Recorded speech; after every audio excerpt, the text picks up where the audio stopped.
So someone else commented they'd like me to react to this under the other one by this guy, which was the Anakin has a thesis on the Darth Plagueis the Wise. One of them. It's the same person, and it's one of...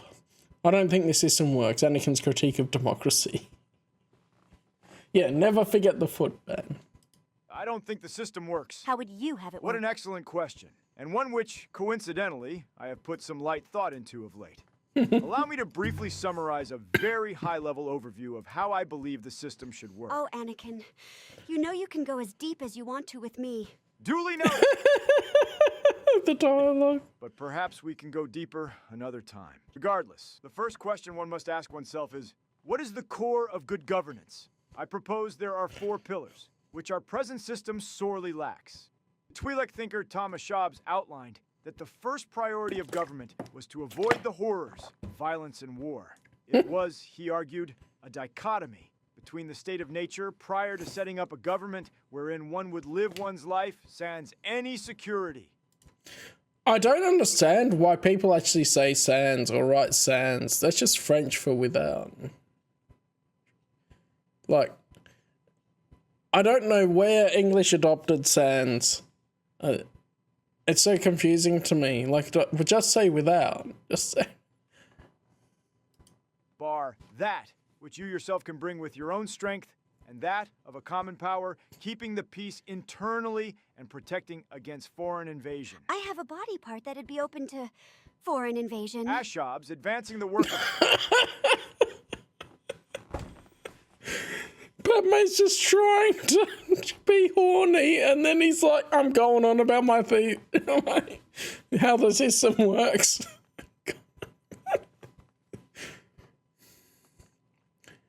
Yeah, I don't get it. Because people do that now anyway. And then you think of Sans from Undertale or something. Plato outlines the notion of a contract, wherein individuals would give up some natural freedoms in exchange for a measure of security granted them by the state.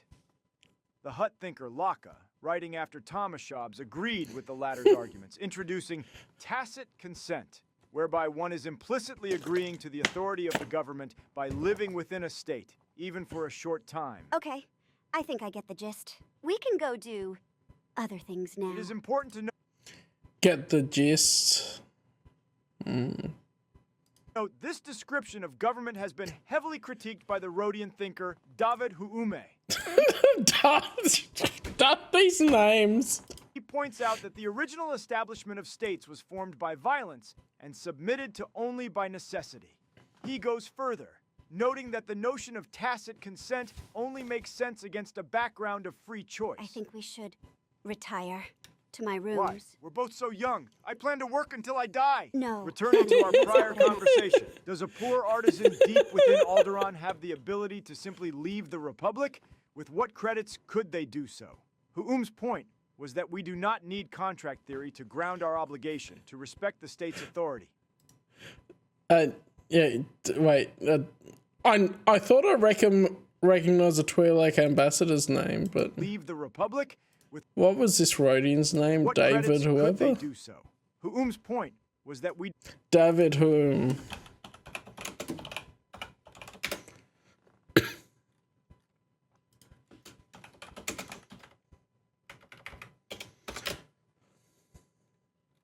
So I don't see David Hume anywhere. Nah, I'm just having a laugh.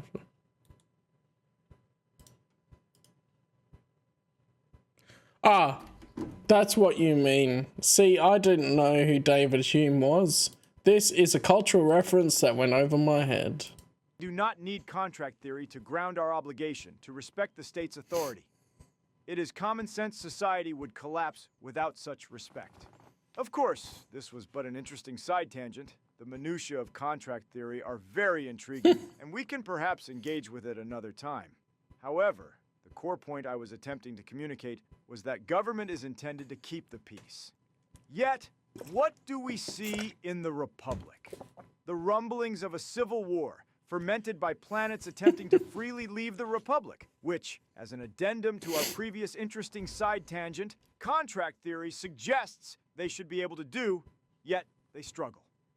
Alas, I fear peace is not something this present system offers us, despite it being a core pillar of a good government. You're not picking up what I'm putting down. Why? Have you dropped something? Only a few dozen hints. Next, we must turn our attention to It just keeps going. another core aspect of what I believe is crucial for any government to offer its citizens. This is actually perfectly what a Jedi should be. They know their stuff. They're talking about it.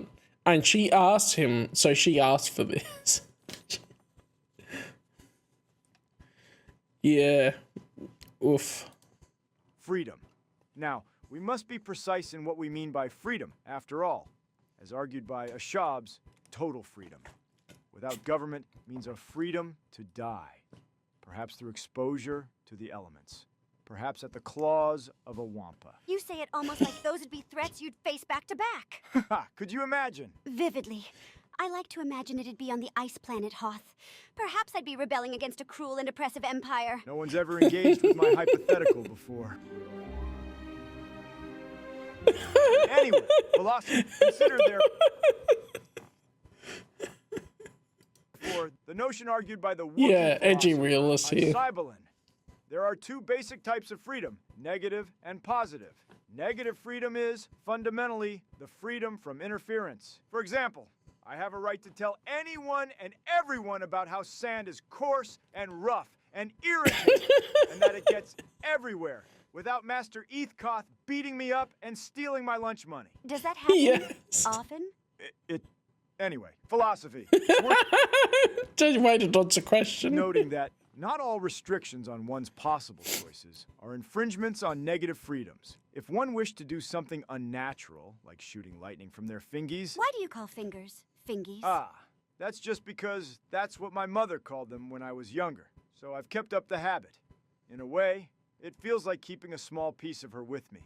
Especially because when I asked if we could free her from the slavery we left her in, I was told no. Well, actually, Yoda looked me up and down, said slavery was a skill issue, then walked off.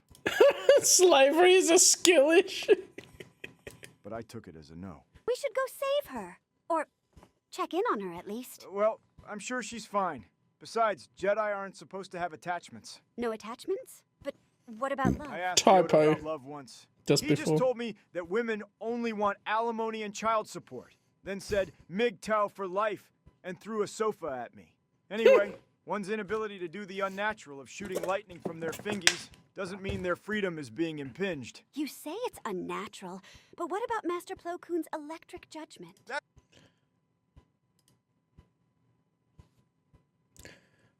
Someone actually knowing the EU. There we go. Master Plo Koon's electric judgment. That's just a legend. How can you have a legend about someone who isn't dead? Couldn't we just ask him? Positive freedom is the freedom to do something rather than the freedom from interference.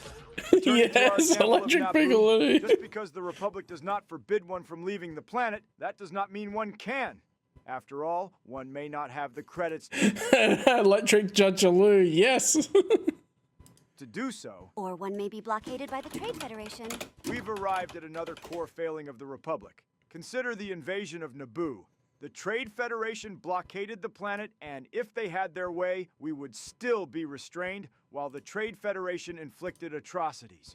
The Republic fails to secure freedoms for its citizens, both positive and negative. Those on Naboo were not free from the harm inflicted by the blockade, nor were they enabled to live their best lives. Are you living your best life, Anakin? I'm not sure. Last week, Master Obi-Wan told me. Force above, Anakin! How many times have I told you not to turn your back on me while I'm talking to you? It makes me so mad I could just hurl myself out of the window! He survived, but it gives one pause for thought. What if Jedi keep jumping out of windows around me? Whatever, I'll burn that bridge What if they keep jumping out of windows around? when I come to it. We must, therefore, add another pillar to our understanding of good governance. An appropriate balance of positive and negative freedoms. Or more simply, and thus more fittingly, with our other identified pillar, freedom. Interesting. Please, continue. Yes. You actually like listening to me? Of course. I was a bit distracted at first. but I think you're as engaging as you are handsome. I'm sorry. The Jedi never taught me. What was that? Anakin.exe has stopped working. I'm sorry. The Jedi never taught me how to respond to positive feedback. Well, Oof. one time Master Windu gave me a compliment when he told me he was glad to finally see my lily white ass. But I later learned that was sarcasm. Next, let us consider the flaws of democracy, identified by the Bith thinker Plato. He claimed in Book 6 of his work, Republic, Obviously, that's Plato. Yeah, Plato. that democracy is inferior to other forms of government, broadly on the grounds that democracy is necessarily hostile to the expertise required to appropriately govern societies. He highlights that the structure of democracies result in those who are expert in winning elections, and nothing else are those who will come to dominate the democratic scene. After all, democracy emphasizes this expertise at the expense of expertise in solid governance. That is why we need a managed democracy. Not just democracy. We need to manage it well. Ultimately, Plato argues the state will become victim to poorly thought out ideas that demagogues use to help themselves win office, and the state will end up floundering. You highlight Plato's criticism of elected leaders, but what about Supreme Chancellor Palpatine? He's been very proficient. And he was elected fairly. I'm sure even Plato would agree he is a rare exception. Sure, Palpatine collects Sith artifacts, wears Sith robes, and is always cackling to himself when he thinks no one is looking, but he's got a wonderful sense of humor, and the Bro just knows. only thing he loves more than the arts is the Republic. However, Palpatine is but one man. He could easily end up falling down a seemingly bottomless pit or struck by lightning. And what then? Back to the array of demagogues? One is forced to ask oneself, is this just? Is it right that the proverbial ship of state will be thrown and tossed as endless waves of captains whose only qualification is that they are good at winning the office of captain, play at steering the ship, all the while it heads for the rocks? The answer, Plato argues, and it's one I'm inclined to agree with, is no. This is not just. It is both outrageous and unfair that countless innocent beings should be forced to suffer the ineffectual so-called leadership of such inept beings.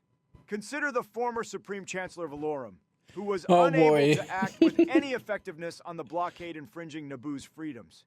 A truly just society would be one where the ruler most suited to rule well is in charge. Therefore, another necessary pillar of state has been identified, that of justice. But you're not. This is him blinking. He only blinks when he stops talking.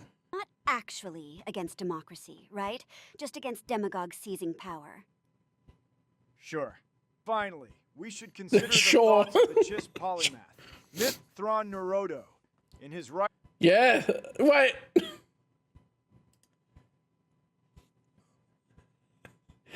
What? How does he know about Thrawn? Thrawn Naruto. In his writings, he will highlight Will that highlight? he hasn't written it yet.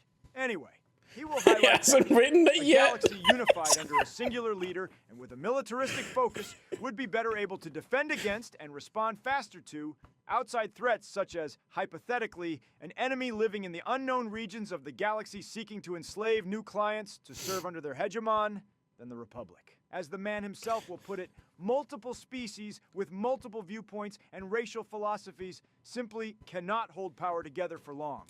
The dominant voice must certainly be wise enough to adopt ideas and methods from its allies and member peoples. But there must be a dominant voice, or there is only chaos. Ultimately, that requires a centralized regime, or put simply, there is a lack of security. To summarize, in its existing political form, the Republic cannot offer peace, freedom, justice, and security. I like to call these the Skywalker Core 4, representing the pillars of good governance. Oh boy. Therefore, in my humble view, any reasonable political system should ensure it offers these Core 4 elements as a baseline. That is one which would get my full support. Interesting. Well, I certainly understand at least a high-level overview of where you're coming from. That being said, I felt your description of freedoms, positive and negative, glossed over some of the nuances and could have done with some expansion. Yes, Padme, get it. Although, I'm more aligned with the Trandoshan thinker Shuenarihi. who argued all rights require both positive duties, such as protective or reparative actions, and negative duties, such as avoidant actions. So I find the distinction somewhat redundant. Though, as I said before, I'd be happy to Yes, go the Trandoshan deeper thinker. with you. I believe you said something about retiring to your bedroom.